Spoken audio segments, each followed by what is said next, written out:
ফাতেমা সিনেমাটার খুব ভালো রিভিউ দেখছি। আর পান্থদাকে নিয়ে সবাই যে এরকম রিভিউ দিচ্ছে, আয়েশা মনিকাকে নিয়ে যে ধরনের রিভিউ দিচ্ছে, একটু পান্থদার কাছে যাব যে পান্থদা, যে জুয়েল, জুলু, এই নামগুলা কে দিয়েছে আপনাকে? জুয়েল ডাকে হচ্ছে যারা আমার খুব কাছের মানুষ। আচ্ছা আচ্ছা। যেমন মুকিত ভাই, আমাদের পার্থদা, জেমস ভাই।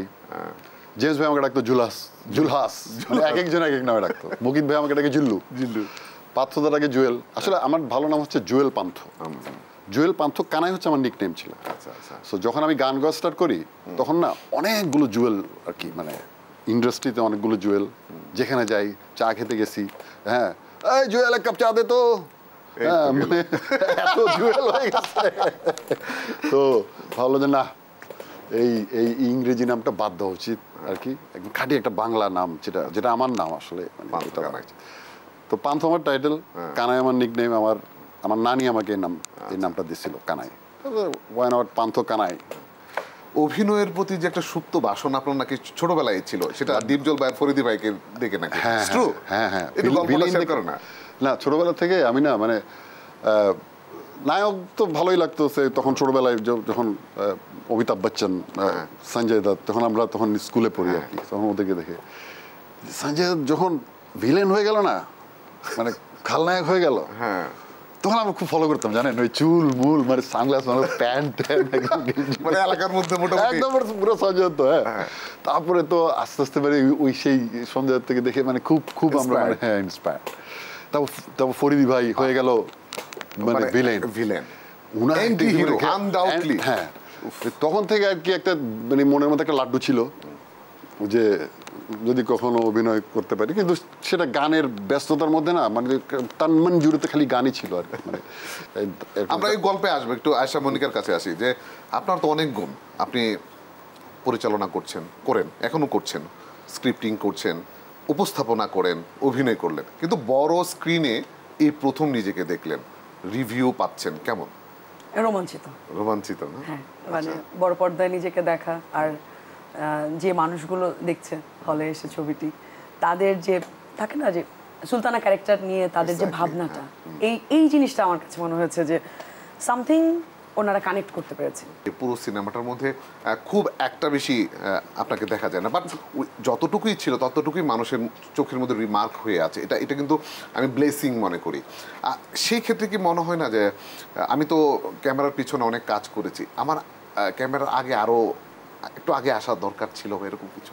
অ্যাক্টিংটা আমার সাথে আছে, কিন্তু বড় পর্দায় যেহেতু এটা প্রথম, এবং দর্শক আমাকে নতুনভাবে আবিষ্কার করেছে, কারণ বড় পর্দায় তো মানুষ কানেক্ট করে আরও তাড়াতাড়ি, দ্রুত।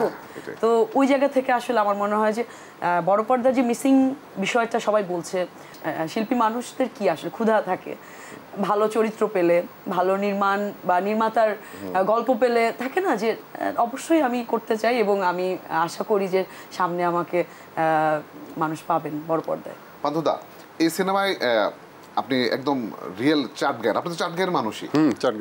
তো হ্যাঁ, যে আপনার পরিচালক যখন আপনাকে প্রথম অফার করলো যে সিনেমাটার জন্য, আপনি কি প্রথম ধারণা করছেন যে সিনেমার জন্য অফার করলো, না কোনো গান টান করার জন্য অফার করলো?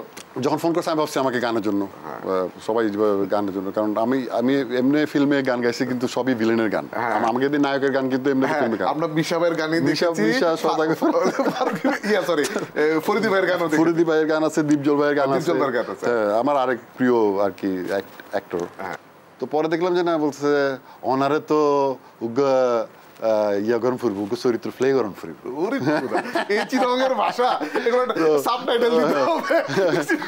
আমাকে একটা চরিত্রের জন্য সে কাজ করছে। তো আমি বললাম যে এটা কি বলো তুমি, সাথে সাথে আমার খুব ভালো লাগছে, আমি জায়গায় অ্যাটলিস্ট কেউ একজন আমাকে অফার করছে ফিল্মের জন্য। তো পরে আবার আমার না ভয়ে কাঁচুমাচু হয়ে গেছে, না ধ্রুব আমাকে বাদ দাও, আমি কোনো গান টান থাকলে বলো, হ্যাঁ এটা আমাকে দিয়ে হবে না। কেন কিলে নই বোনটা থারিবেন, ওনারা লাগিব মারতে, মানে আপনাকে আমার লাগবে। আমি ভাই আমি তো আমি তো মানে ডায়লগ মনে রাখতে পারবো না। মজার ব্যাপার কি, ইভেন অনেকগুলো রিহার্সাল করার পরে যেদিন ফাইনাল শুটিং হবে, তারপর আমি যখন ওকে দেখলাম যে মানে আয়েশা মনিকা আছে, তখন তো আমি মানে না, এই ফিল্ম আমার করতেই হবে, ওর মতো একটা অ্যাক্ট্রেসের সাথে, এত সুন্দরী। হ্যাঁ, আরে আবার ওর সাথে আমার প্রেমও আছে, কিন্তু দুঃখের বিষয় হলো কি ধ্রুব এত বড় শয়তান একটা ডিরেক্টর, কোনো মজা মানে কোনো মজাই দিল না, মানে ওর সাথে আমার একটা সিনও নাই।